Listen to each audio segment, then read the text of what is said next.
No one has made the real-time devolution from impossibly famous superstar to singular case study like Eminem has. In 2017, his legacy as a gifted rapper is centered on the dichotomy of his appeal. Marshall Mathers' struggles through abject poverty and his unassailable rhyming abilities gave him legitimacy in a predominantly black culture, but the invective the verses were laced with made him a conduit of white rage. Since Eminem's turn-of-the-century peak, those two sides went from coexisting at a fraught distance to appearing diametrically opposed. Rage offends because it wouldn't be afforded the same level of grace and empathy from that middle American aunt had it come from a black rapper. Eminem has at least made it clear which side of that schism he stands on, directing some of the venom from his Bet Hip Hop Awards verse a storm to the part of his fanbase that supports Donald Trump, the new spokesperson for privileged angst. But well before the performance, hip-hop, still mostly black, for now, had already moved on from M's aesthetics and what he represents. With those two pillars out from under him, Eminem the artist is left with nothing, or, as he calls it, revival. The failures of his latest effort don't simply center on that sidestep from audacity to reckoning. It's in how that move has somehow left him struggling to write a listenable song. Eminem's newest attempt at introspective balladry maybe could have worked, however on Walk on Water, there's nothing that coheres his atonal wail with Beyoncé's elegance. Sometimes the problem lies in something as fundamental as common sense.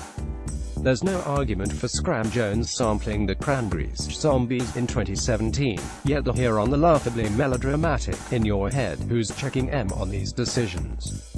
On Revival, Eminem mixes just enough wokeness to acquit himself with some on-brand crudeness to prove he hasn't completely jumped the righteous shark. On Heat, I'm just kidding girl, I wouldn't lift a finger or two, unless it's the middle one to finger you, neither approach compels. Nearly every punchline winds up feeling as forced as a stranger sparking a conversation at a urinal. On the Purulent Chloraseptic, Eminem delivers his lines with enough space for the stench to truly fill the room, like your bitch when she gives me brain, like she thinks I'm dumb. The anticipation for Revival had bottomed out well before Eminem dropped his Black Like Me-esque Untouchable when he revealed the cadre of inoffensive pop stars that pepper its tracklist. Making predictions off just that is often specious at best. Remember, Kendrick Lamar featuring U2 is actually good, but these all seemed like safe choices for an artist critiqued for the lack of progression in his craft.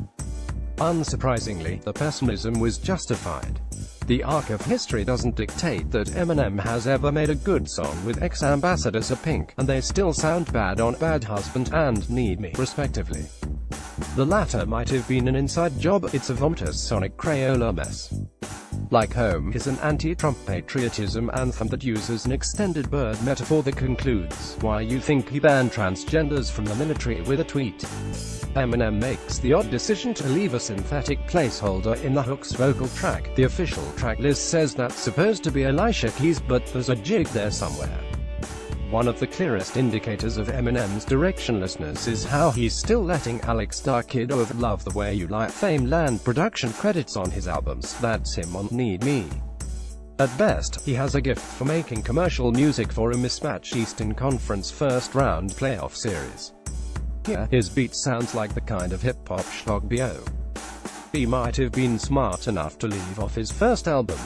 The so bad that they almost obscure similarly terrible work from Rick Rubin, who contributes limp balladry, Walk on Water, and regressive rock rap rehashes Heat. On the latter, he timidly backs away and lets Eminem swing wildly at the beat.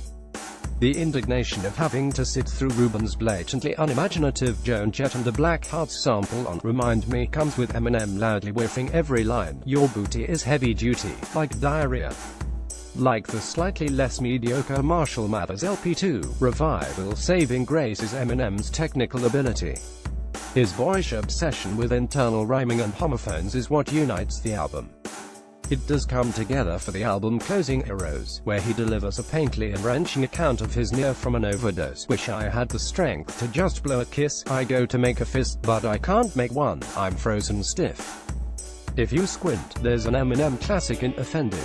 As he switches from double time to cribbing Migos triplets, he manages to yell about giving a facial to an interracial blow-up doll of Rachel Dolezal.